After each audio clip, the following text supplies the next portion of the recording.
Bom dia, chegamos a mais uma manhã de domingo, e eu tenho meditado no livro dos Salmos, e o livro dos Salmos tem se tornado um livro muito precioso para mim. Eu gostaria de compartilhar um pouco disso com você nesta manhã. O livro de Salmos é um livro que expressa os sentimentos, o coração, expressa as angústias, as dificuldades, até mesmo as tribulações que alguns homens passaram. Vou dar exemplo de Moisés, Davi, Salomão, os filhos de Corá, pessoas que escreveram muito dos salmos que nós temos aqui hoje. São salmos que expressam muita experiência com Deus, experiências em meio à luta, experiências de meio a tribulações, em meio a angústias, em meio a vitórias também. E eu quero aqui deixar o meu sentimento para que você possa estudar o livro dos Salmos, para que você possa grifar na sua Bíblia com um lápis as palavras-chave, começar a pesquisar isso. E Deus tem muito para falar ao seu coração. Salmos também é um livro de conforto, é um livro de consolo, é o livro do Espírito Santo, aquele que cuida de nós, aquele que nos conforta, aquele que vem de encontro à nossa alma para nos tirar da mais profunda cova, da maior dificuldade que possamos estar. E nessa manhã eu quero ir para o Salmo 32. O Salmo 32 tem algumas coisas simples aqui, mas muito profundas para a nossa prática cristã. Ele começa dizendo o seguinte, eu vou ler aqui o versículo 1 e 2 do Salmo 32. Bem-aventurado aquele cuja iniquidade é perdoada, cujo pecado é coberto. Bem-aventurado o homem a quem o Senhor não atribui iniquidade e cujo espírito não há dolo. Todos nós sabemos que o pecado consome a vida de um homem. O pecado, ele nos leva para a morte. O pecado acaba com o nosso viver espiritual e até mesmo natural. A nossa alma fica debaixo de muita pressão, de muita acusação. E o texto aqui ele termina dizendo justamente isso. Bem-aventurado é o homem em cujo espírito não há dolo, cujo espírito não está debaixo de acusação, cujo espírito não está martelando, cujo espírito não está levando ele à angústia, à depressão. Então, bem-aventurado esse homem. Bem-aventurado é alegre, feliz, né? Disposição desse homem para estar transbordando na alegria do Senhor. Nós já temos falado que existe alegria segundo o mundo, que é passageira, mas existe a alegria segundo Deus, que é eterna. Por que a alegria de Deus ela é eterna? Porque é a alegria da salvação. Irmãos, nessa manhã nós tínhamos que pensar um pouco aqui juntos. Não temos maior motivo da nossa alegria de tudo aquilo que Jesus conquistou por nós na cruz. Tudo que Jesus fez por nós na cruz é o motivo de nós vivermos o resto da nossa vida aqui na terra alegres, felizes, exultando, dando graças e glórias a Deus a todo instante. Então, os Salmos, ele começa nos mostrando duas grandes verdades. Que bem-aventurado é o homem, alegre é o homem. Então, devemos viver essa alegria transbordante do Espírito em nós. E cujo pecado é perdoado. Cujo homem, o pecado é perdoado. Então nós não estamos debaixo de acusação. O sangue de Jesus nos lava, nos limpa, nos purifica de todo o pecado. E a nossa consciência está limpa. Satanás está repreendido e o perdão já satisfez Deus. Porque Jesus, ele foi o sacrifício por nós na cruz do Calvário. Então nesta manhã, não viva debaixo de fardo, de peso, debaixo de fadiga, debaixo de acusação, debaixo de muitos escrombos, debaixo de muito lixo. Não permita isso nortear e mandar na sua vida, dominar a sua vida. Não permita isso, mas confesse o seu pecado. Confesse a sua falha se há pecado. Confesse as suas falhas se há erros aí. Confesse tudo para o Senhor. Confesse, abre o seu coração. E na sequência do texto aqui, ele vai dizer isso. Enquanto calei os meus pecados, envelheceram os meus ossos, pelos meus constantes gemidos todo dia. Então Davi, nessa ocasião aqui, ainda não havia confessado o seu pecado. Ele estava calando o seu erro. Foi depois que o profeta Natan foi lá e repreendeu ele do seu erro, que ele reconheceu o seu pecado e que ele confessou o seu pecado. Mas a priori Davi estava ocultando o seu pecado. E enquanto ele ocultava o seu pecado, os seus ossos envelheciam. E aqui diz que pelos constantes gemidos todo dia. Esses constantes gemidos aqui era justamente a acusação que ele sofria todos os dias na sua alma. Nós não podemos permitir esse tipo de sentimento mandar em nós. Nós não podemos permitir esse tipo de sentimento governar as nossas vidas. Nós precisamos confessar. E o verso 5, Davi reconhece e confessa.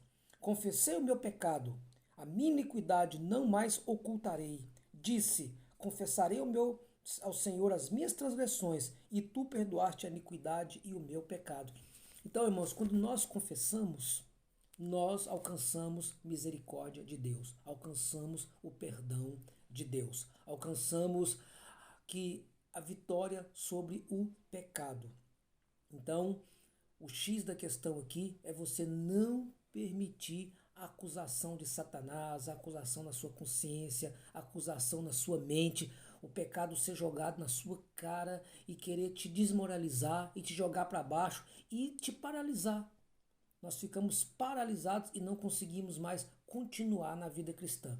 Então você não vai permitir esse tipo de coisa, porque a Bíblia diz aqui que você confessou o seu pecado e você foi perdoado por Deus. Amém?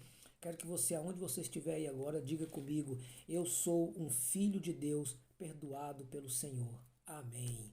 E o Salmo continua dizendo: sendo assim, depois de tudo isso, sendo assim, todo homem piedoso te fará súplicas, e tem o tempo de poder encontrar-te.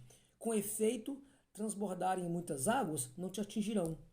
Então, olha só, sendo assim, o homem piedoso é o homem consagrado, é o homem que se volta a Deus, é o homem que faz súplicas a Deus.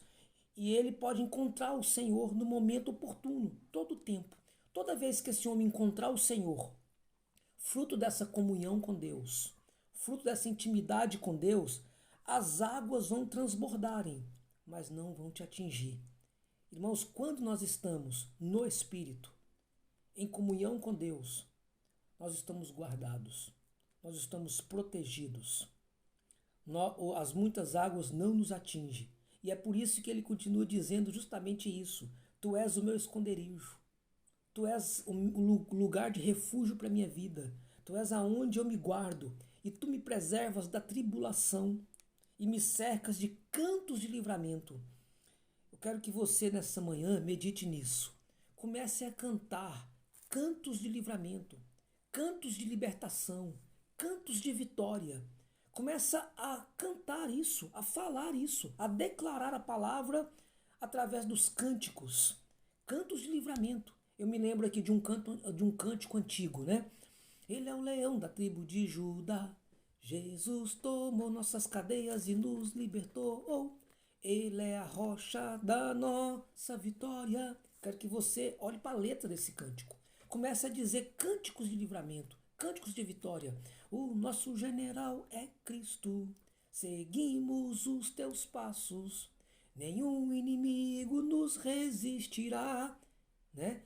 E muitos outros cânticos que você possa conhecer melhor do que eu e possa cantar com uma voz até muito mais bonita do que a minha, né? Mas o texto continua dizendo que instruir-te-ei e te ensinarei o caminho que deves seguir. Sobre as minhas vistas te darei conselho.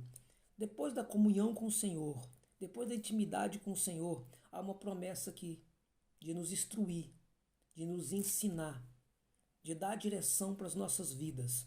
Nós queremos as direções de Deus para nós, mas não aprendemos a aguardar a direção de Deus. Aguardar, esperar em comunhão, esperar em intimidade, nos calar e ouvir Deus, nos esvaziar e deixar que Deus nos encha e fala da sua presença.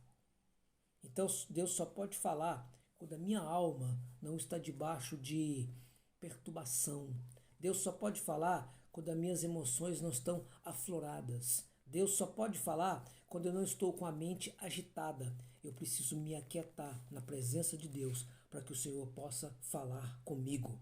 Os Salmos sempre vai nos levar a nos aquietar na presença de Deus e conhecer a vontade de Deus e aprendemos a esperar em Deus. Os salmos sempre vão nos levar para essa experiência, para que as angústias, para que as pressões, para que aquilo que está na mais profunda cova possa ser dissipado das nossas vidas e nós possamos ser restaurados, possamos ser restituídos e levados novamente à comunhão com o Senhor. E o texto diz aqui que nós devemos obedecer o Senhor, no verso 9. Né? E ele dá um exemplo aqui interessante, para que nós não sejamos como o cavalo ou a mula, que sem entendimento, que não tem entendimento, e que precisa de freio e cabresco para ser dominado.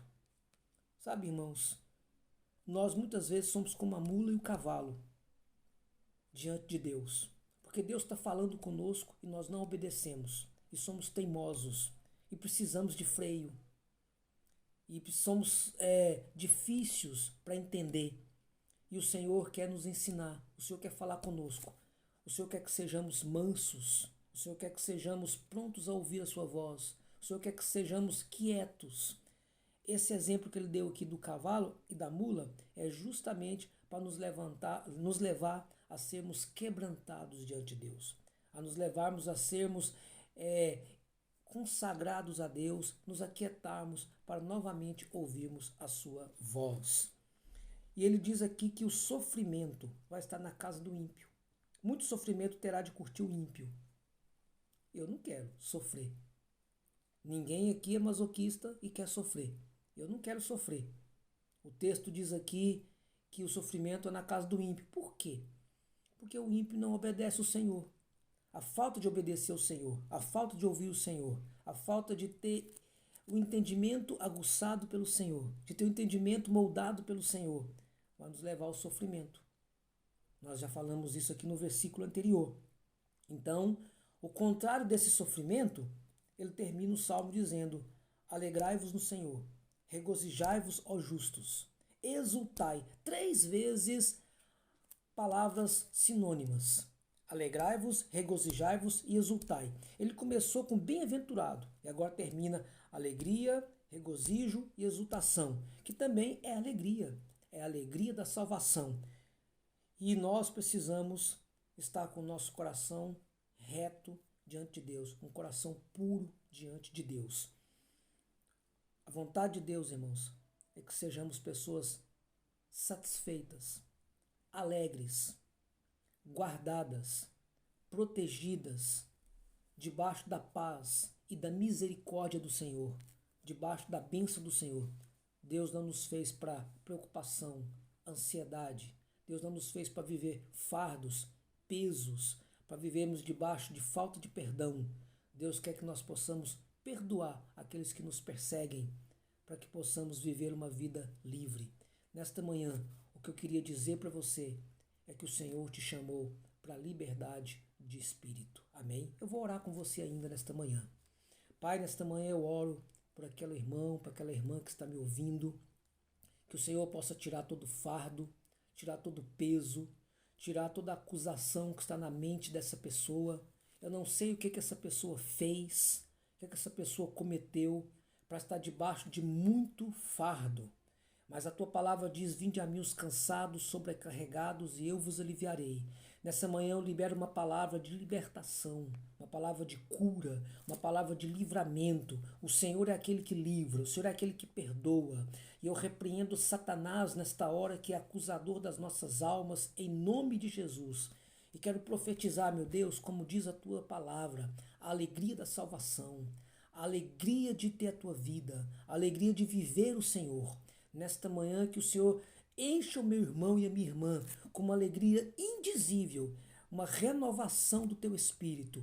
Em nome de Jesus, Pai, é que eu declaro esta palavra do Salmo 32 sobre a vida dos meus irmãos, em nome do Senhor Jesus Cristo. Amém. Que Deus te abençoe, meus irmãos. Encha o seu domingo de muita paz, muita alegria e muito descanso no Espírito Santo. Até a próxima. Que Deus te abençoe. Amém.